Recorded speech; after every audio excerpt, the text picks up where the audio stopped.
Nick Fury और black window ने कुछ मेमोरी ड्राइव के लिए इस्तांबुल टर्की में एम मुख्यालय में घुसपैठ की थी। लेकिन फिर निक फ्यूरी ने खुलासा किया कि उसने नताशा को इस मिशन पर साथ चलने के लिए कहा क्योंकि वह उसकी कॉल का जवाब नहीं दे रही थी और नताशा केवल निक फ्यूरी का जवाब देती है जब लड़ाई होती है।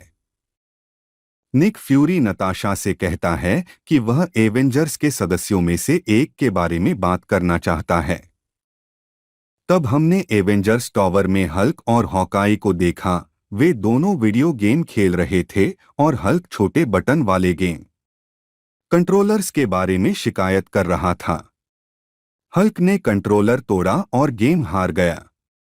तब निक फ्यूरी ने नताशा से पूछा कि क्या एवेंजर्स के पास नियंत्रण से बाहर होने पर हल्क के लिए कोई योजना है।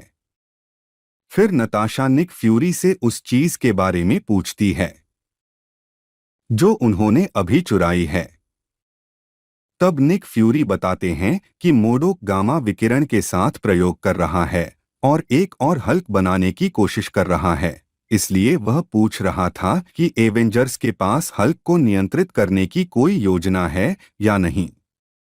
जबकि एवेंजर्स टावर में हल्क आयरन मैन को अपने प्रयोगों में मदद कर रहा था और उसके बाद उसने टावर छोड़ दिया। उस समय एम मुख्यालय में नताशा निक फ्यूरी से कहती है कि अगर वह कभी भी नियंत्रण से बाहर हो जाता है तो वह हल्क को नियंत्रित करने की योजना के साथ आएगी और अपनी उड़ने वाली कार के साथ निकल गई। जबकि न्यूयॉर्क में ब्लड ब्रदर्स ने हल्क पर हमला किया और हल्क ने उनसे लड़ना शुरू कर दिया। फिर एवेंजर्स लड़ाई में हल्क की मदद के लिए आए। लड़ाई के दौरान ब्लड ब्रदर्स ने हल्क की पीठ पर एक उपकरण लगा दिया और वहां से भाग गए। वह उपकरण हल्क की गामा ऊर्जा का उपयोग करता है और फिर इसे एवेंजर्स को घेरने वाले वातावरण में छोड़ देता है। उस गैस की वजह से सभी एवेंजर्स हल्क में तब्दील हो गए। तब दृश्य रेड स्कल के जहाज में बदल जाता है जहां मोदोक रेड स्कल को बताता है कि उसके प्रोटोटाइप चोरी हो गए थे। तब रेड स्कल मोदोक को बताता है कि उसने ब्लड ब्रदर्स को प्रोटोटाइप दिया था। ब्लैक विडो एवेंजर्स टावर पर उतरा और टावर में घुसने की कोशिश की लेकिन टोनी ने गेट बंद कर दिया ताकि ग्रीन वायरस और न फैले। तब टोनी नताशा को स्थिति समझाता है कि वे गामा संक्रमण से पीड़ित हैं। वह नताशा को बताता है कि थोर भी वायरस से संक्रमित हो रहा है और वह उसे टावर में प्रवेश करने से रोकता है। तब नताशा उसे संक्रमित होने से बचाने के लिए एक सूट पहनती है और टावर में प्रवेश करती है। जबकि हल्क अन्य एवेंजर्स को शांत करने की कोशिश कर रहा था जो हल्क में तब्दील हो गए थे। नताशा ने टावर में प्रवेश किया और टोनी से मुलाकात की जब वह उसके खून की जांच कर रहा था। नताशा टोनी से कहती है कि वह उसकी मदद कर सकती है और उसे स्थिति स्पष्ट करने के लिए कह सकती है। जब टोनी नताशा को समझा रहा था तब गामा विकिरण ने टोनी को पूरी तरह से बुद्धिहीन हल्क में बदल दिया और फिर टोनी ने नताशा पर हमला करना शुरू कर दिया। इस दौरान हल्क अन्य एवेंजर्स को शांत करने की पूरी कोशिश करता है और उन्हें अच्छी चीजों के बारे में सोचने के लिए कहता है। फिर सभी रूपांतरित हल्क आपस में लड़ने लगे। तब नताशा उस कमरे में प्रवेश करती है जहां उसने देखा कि एवेंजर्स के सभी सदस्य एक हल्क में परिवर्तित हो रहे हैं।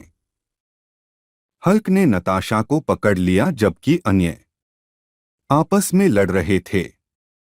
तब नताशा उन्हें शांत करने की कोशिश कर रही थी और उन्हें बताया कि वे बीमार हैं और अगर वे शांत नहीं हुए तो वे मर जाएंगे। फिर हल्क नताशा को ले गया और वहां से चला गया। तब नताशा को निक फ्यूरी का फोन आता है और वह हल्क की आकस्मिक योजना के बारे में पूछता है। फिर हल्क ने कॉल सुनी तो हल्क उससे नाराज हो गया। तब हल्क ने टावर छोड़ दिया और नताशा को दूसरों पर नजर रखने के लिए कहा। हल्क पहाड़ खोद रहा था तो नताशा ने उससे पूछा कि वह क्या कर रहा है।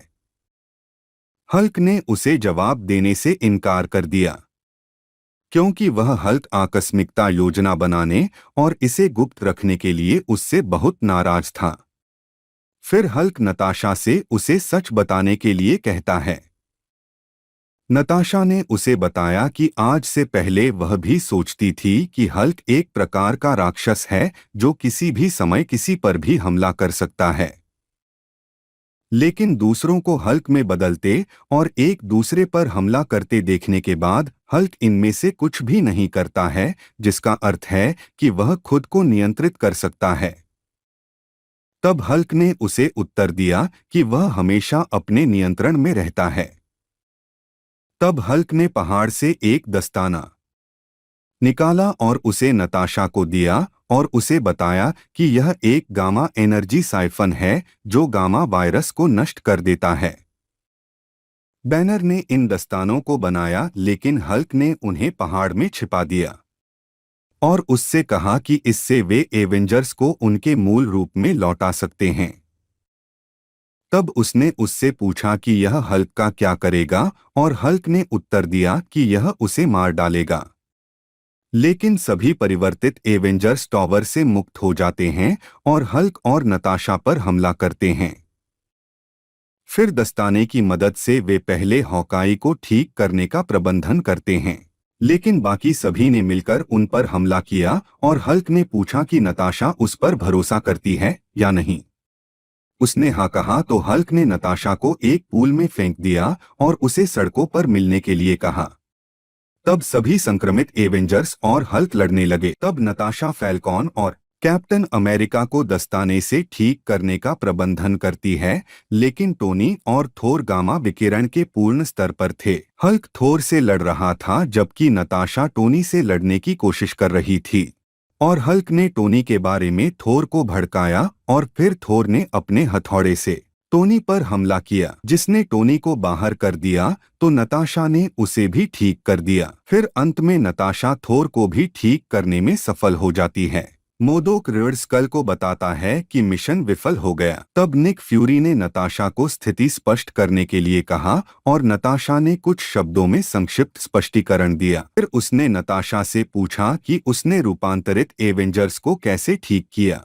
नताशा ने दस्ताने छिपाते हुए उसे बताया कि एवेंजर्स इस तरह की स्थितियों के लिए आकस्मिक योजना बनाते हैं और इस प्रक्रिया में मेमोरी ड्राइव भी नष्ट हो गया था।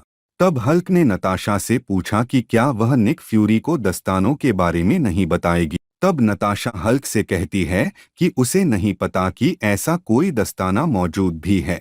फिर नताशा हल्क की पीठ पर सवार होती हैं और वे वहां से चले जाते हैं। जबकि अन्य एवेंजर्स को आखिरकार होश आ गया। तब वे अंततः समझते हैं कि हल्क बनना आसान नहीं है।